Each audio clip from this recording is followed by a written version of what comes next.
Praise the Lord. இன்றைய பலப்படுத்தும் வார்த்தை உபாகமம் 14வது அதிகாரம் 29வது வசனம். Deuteronomy chapter 14 verse 29. உன் கை செய்யும் வேலையிலெல்லாம் உன் தேவனாகிய கர்த்தர் உன்னை ஆசீர்வதிப்பார். The Lord your God may bless you in all the work of your hands. ஹல்லேலூயா. இன்றைக்கு வேத வசனம் சொல்கிறது, நீங்க செய்கின்ற எல்லா காரியத்திலையும் உங்களுடைய தேவனாகிய கர்த்தர் உங்களை ஆசீர்வதிப்பார் என்று. நீங்க ஒவ்வொரு காரியமும் கர்த்தர்கிட்ட கேட்டு செய்றீங்க, கர்த்தருடைய சித்தத்தின்படி செய்கிறதுனால நீங்க செய்கின்ற காரியங்களை கர்த்தர் வாய்க்க பண்ணுவார், கர்த்தர் ஆசீர்வதித்து உங்களை உயர்த்துவார். ஏற்ற வேலை வருகின்ற பொழுது கர்த்தருடைய மகிமையை நீங்கள் காண்பீர்கள். கர்த்தர் உங்க வாழ்க்கையில கிரியை செய்கிறதை நீங்கள் பார்க்க முடியும். கர்த்தர் உங்களை ஆசீர்வதித்து உங்களை உயர்த்துவார்.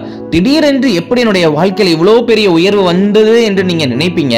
காரணம், கர்த்தர் உங்களோட கூட இருக்கிறார். கர்த்தருக்காக நீங்க வாழ்றீங்க, கர்த்தருடைய சித்தத்தின்படி செய்றீங்க. ஒவ்வொரு காரியங்கள், சின்ன காரியங்கள் செய்யறதாக இருந்தாலும் பெரிய காரியங்கள் செய்யறதாக இருந்தாலும் கர்த்தர்கிட்ட கேட்டு உண்மையா நீங்க செய்யறதுனால கர்த்தர் சொல்லுகிறார், நீ செய்கின்ற காரியங்கள் எல்லாவற்றையும் நான் ஆசீர்வதிப்பேன், உன்னை இன்னும் உயர்த்தி பெருக பண்ணுவேன் என்று வாக்கு பண்ணுகிறார். அதனால எதை குறித்து நீங்க கலங்க வேண்டாம். கர்த்தர் உங்களை ஆசீர்வதிப்பார், உங்களை வழி நடத்துவார். நம்ம எல்லாரும் கண்களை மூடி ஜெபிக்கலாம். எங்களை நேசிக்கிற நல்ல தகப்பனே, ஏசப்பா, பிள்ளைங்க வாழ்க்கையில செய்கிற எல்லா காரியங்களையும் ஆண்டவரே நீங்க ஆசீர்வதித்து கொடுங்கப்பா. ஆண்டவரே ஏசப்பா, உங்களுடைய சித்தத்தின்படி செய்யறாங்க. நீங்க தகப்பனே ஏசப்பா, படிப்பின் காரியங்களை ஒரு ஆசீர்வாதத்தை கொடுங்க.